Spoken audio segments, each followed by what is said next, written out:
Por sus polémicos dichos, el gobierno anunció el despido de Jorge Reyes como asesor del Servicio de Salud de Concepción. Este martes, el jurista aseveró que la ciudadanía tendría otra opinión si conociera la vida de Daniel Zamudio. La familia del joven homosexual que falleció la semana pasada víctima de una golpiza anunció que se querellará contra el jurista por injurias con publicidad. Bueno, para profundizar en los detalles conversamos precisamente con el aludido, que es Jorge Reyes. Abogado, gracias por estar con nosotros. Gracias por invitarme. Bueno, yo he leído varios sitios en internet respecto a las declaraciones que usted hizo. Y por supuesto también el de la radio en donde usted lo hizo, en su sitio en internet. Ahora, lo que me llama la atención, ¿cómo no pensó que sus palabras no iban a ser interpretadas como una justificación a la golpiza que sufrió?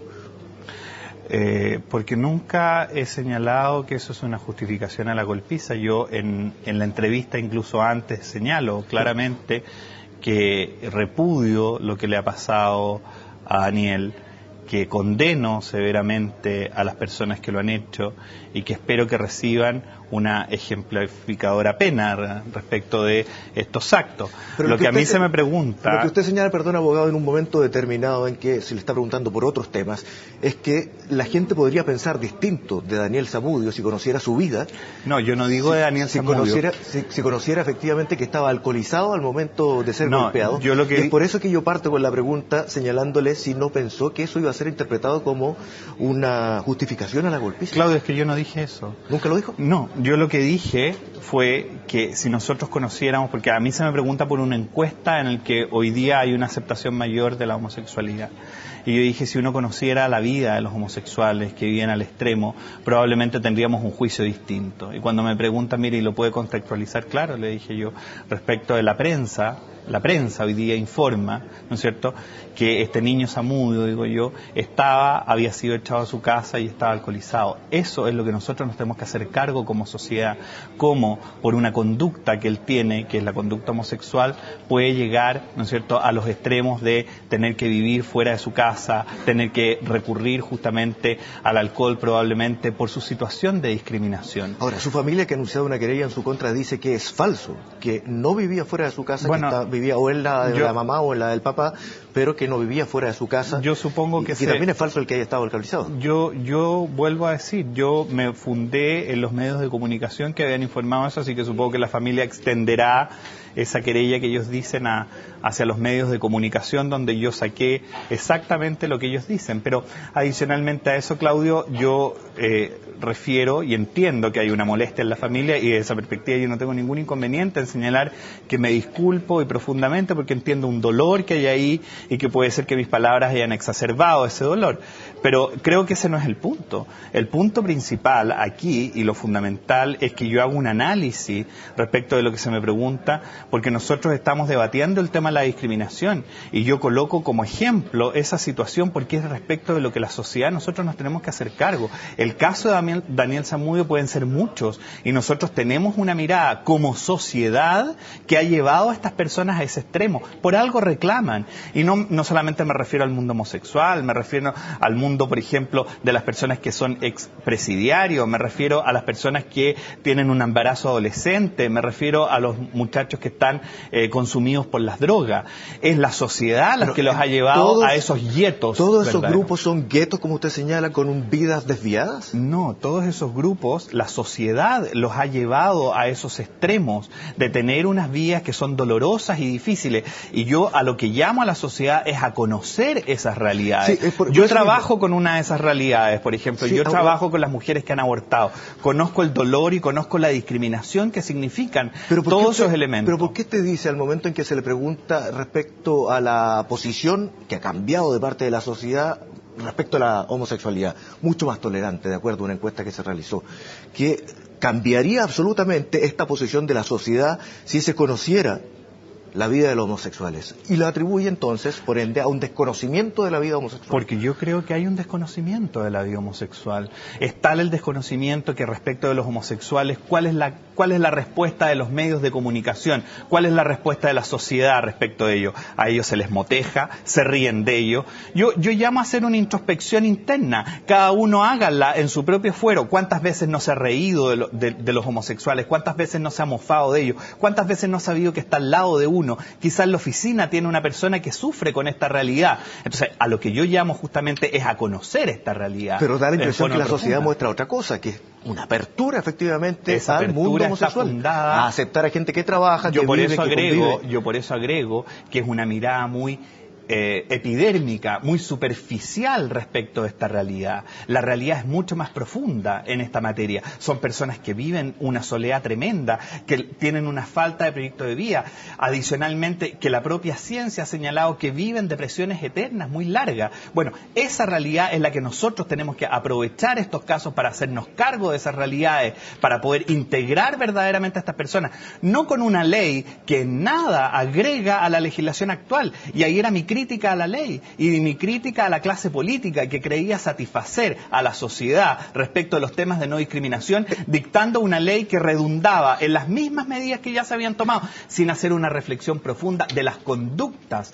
¿Cómo es posible? Eso es lo que usted llama una visión romántica de la homosexualidad. Exactamente, esa es la visión romántica, que con esto nosotros vamos a agregarle derechos en circunstancias que no conocemos cuál es la realidad de las personas homosexuales. Y yo le aseguro, Claudio, aquí se va a seguir esta sociedad riendo de ellos, se va a seguir motejando a estas personas si es que nosotros no hacemos un ejercicio verdadero del corazón de acercarnos a las realidades de las personas discriminadas en este país. Adicionalmente, bajo su mirada, porque usted es coordinador de la Red por la Vida y la Familia, sí, que ha sido motejado como ultraconservador.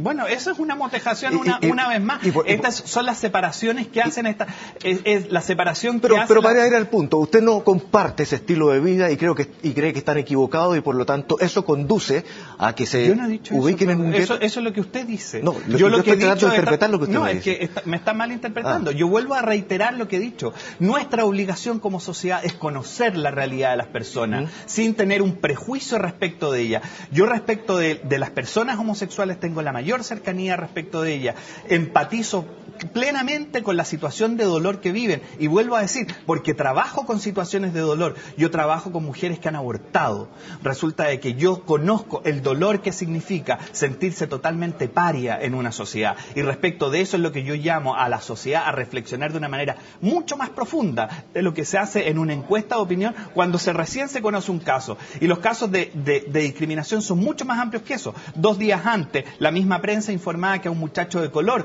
lo habían matado solamente por ser de color en una micro del Transantiago. Sí, pero adicionalmente los asesinos de Daniel Zamudio habían golpeado a un muchacho peruano. Entonces las realidades de las personas que se encuentran hoy día, ¿no es cierto?, ingresadas al país para buscar una mejor vida en trabajo a través de la inmigración, también son un yeto de la sociedad que nosotros como sociedad los empujamos a estos extremos. Pero al revés, abogado, Chile es condenado por la Corte Interamericana de Derechos Humanos precisamente por un caso de discriminación que es de la jueza Atala, y eso es internacional.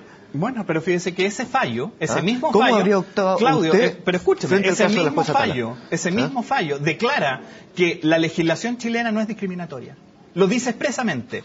Y la respuesta que el gobierno y que la oposición hace entonces al fallo es modificar una ley, cuando le está diciendo que no hay, que el problema es el prejuicio que existe. Ese es el punto fundamental, es la mirada que tenemos para con el otro. Es la necesidad del cambio del corazón, de que en una familia nunca más porque una niña se ha embarazado la tenemos que echar de la casa, porque eso lleva a la niña a tener un aborto, porque nunca más tenemos que considerar que una persona porque ha sido un expresidiario no puede ser un buen trabajador, y porque una persona que tiene una conducta sexual diferente a la de uno tiene por eso que ser una mala persona. A eso es lo que yo me he referido en mi crítica y en la falta de reflexión de la sociedad en eso. ¿Cómo es posible que hayamos tenido que esperar la muerte de un niño, Daniel Zamudio, en las condiciones que se dio para los efectos de generar todo un acercamiento a las realidades de la situación extrema? ¿Pero no hacía falta un cambio en la ley? No hay ningún... Claudio, yo le aseguro, no va a cambiar nada. Nada. Hoy día se han incorporado modificaciones, como por ejemplo educar respecto a la diversidad. Y esto está en comisión mixta, pero muchas de las cosas que se ha pedido de parte del Móvil o la Fundación Iguales se han incorporado y por lo tanto... Eso se acaba de incorporar por una indicación, entiendo, del Ejecutivo, pero no venía en la ley. Pero se incorpora ahora, por lo tanto, después de una discusión, ¿no era necesaria una discusión al respecto? Claudio, pero mi crítica sigue vigente. Pero usted sigue pensando luego de esto el que no debiese aprobarse un proyecto como este.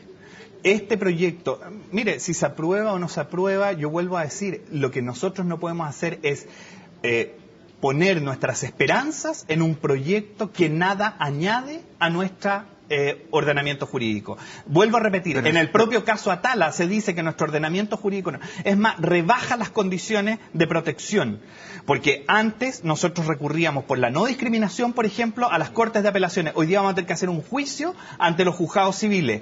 Antes, ¿no es cierto?, las categorías de no discriminación no estaban definidas. Quiero decirle que en el proyecto de ley, por ejemplo, no están considerados los expresidiarios como categoría protegida. Tengo que cambiarle de tema porque ya se nos está yendo el tiempo, abogado, que parece que gente que podría parecer más cercana a su sector político lo califique de alma sucia, integrante de una secta venenosa, representar el mal. Estoy hablando de Iván Moreira, el ministro Mañalich, dichos inaceptables y abominables.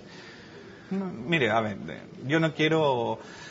yo a diferencia de ellos, digamos, no acostumbro a calificar porque es lo que estoy criticando. O sea, ese motejarnos entre nosotros en la sociedad. Yo no tengo ninguna opinión respecto de esas... Pero no hay un sector de la sociedad que se opone al condón, a la píldora del día después, que usted también defendió para que no se introdujera, a estas leyes antidiscriminación, a la ley del aborto terapéutico. Pero mire, yo defendí la píldora del día después. Pero ¿a cuánta gente representa usted o siente representar dentro de la sociedad? Pero eso es muy poco relevante, Claudio, porque uno no valida sus dichos por la cantidad de personas que representa, sino que por los valores que están detrás. Cuando yo defendí que no se introdujera la píldora del día después, acredité en informes científicos que era abortiva, y desde esa perspectiva, a mi juicio, se estaba evitando de las peores discriminaciones que se pueden generar para las personas no nacidas que no tienen cómo defenderse y que requieren la defensa de sus derechos, de manera que yo, lejos de sentir algún motejamiento por esa situación, siento un orgullo profundo de haber defendido la vida inocente. Lo mismo ocurre, por ejemplo, con las otras materias que usted me ha señalado, y eso a mí nunca me ha ido en el voto ni en la mayoría, me ha ido en el valor, en el concepto del valor de lo que se trata, y a diferencia de lo que hacen mis detractores, yo a ellos no los motejo. Pero Moreira creo dice, que justamente lo que no hay que separar. Moreira dice que él, junto al diputado Juan Lobos, por haber votado a favor de la píldora el día después, sufrió una verdadera persecución. Y que usted yo no lo he perseguido era uno de nunca. esos protagonistas. Yo nunca lo he perseguido al señor Iván Moreira ni al señor Juan Lobo. Que él funde sus antecedentes en lo que estime. No sé a lo que se refiere, sinceramente. Ahora, hay otra duda que se ha planteado, abogado, respecto a su servicio, al Servicio de Salud de Concepción, del cual fue despedido hoy día por el monto, 7.920.000 pesos por 6 meses, 1,2 brutos, se explica el ministro Mañalich, pero entre octubre y diciembre del 2011 aparece ganando 6.600.000 pesos. Una asesoría, de acuerdo al Estatuto de Administración de la Administración Pública. ¿Cuáles son las explicaciones? ¿Cuál era el papel que usted desempeñaba ahí? Yo cumplía una asesoría con el director del Servicio de Salud, que me solicitó una reorganización respecto de el sistema orgánico que tenía el servicio, donde se hizo todo un trabajo respecto de las nuevas contrataciones a honorarios que se había que hacer, en las modalidades que había que establecerla, en el tema de distintos juicios sumarios que tenía el propio servicio ya incoado, y además una investigación sumaria que tenía la Contraloría respecto del servicio. Y en todo eso estábamos trabajando. Ahora, para terminar solamente, abogado, hay diferentes posiciones respecto a lo que significa el bien y el mal, al parecer. Porque hay una parte importante de la sociedad que considera todos estos proyectos como positivos para la sociedad, de lo que hemos conversado, para no volver a nombrarlo. Y hay otros que lo consideran como muy negativos. Mire, yo creo que ¿En dónde nos estamos enfrentando aquí como para no crear odiosidad? Yo creo que es un error calificar a los objetos sobre la base de blancos y oscuros. Yo lo que he dicho respecto a este proyecto, en primer lugar, que ha tenido una pésima técnica legislativa, que no aporta nada al ordenamiento jurídico y que es redundante de las acciones que están. Y que además peligrosamente, y yo creo que soy prueba de ello, ¿no es cierto?, el proyecto lo que puede generar en manos de personas fanáticas es que va a bajar los niveles de libertades públicas que existen, como la libertad de opinión, como la libertad de enseñanza o la libertad religiosa. Desde esa perspectiva a mí me parece peligroso un proyecto de esta naturaleza, y mi crítica es estrictamente profesional. Yo no hablo ni de buenos ni de malos, ni de que me gustan o no me gustan. Yo no me considero fanático porque yo creo que todas las cosas que yo he hecho y he dicho las he fundado en la razón y tengo antecedentes para decirlo. Si hay alguien que me dice que yo estoy equivocado, que me lo diga y que me lo funde. Yo yo he elegido siempre los medios más pacíficos para señalarlo. O he ido a los tribunales de justicia, que es el lugar democrático, o he ido a la prensa, donde yo he podido desempeñar mi libertad de opinión. Y si eso a alguien le molesta, creo yo que esa persona tiene que revisarse. Abogado Jorge Reyes, le agradezco por conversar con nosotros sobre este tema. Gracias a ti, Claudio. En este momento. Que esté muy bien, muchas gracias. Igualmente.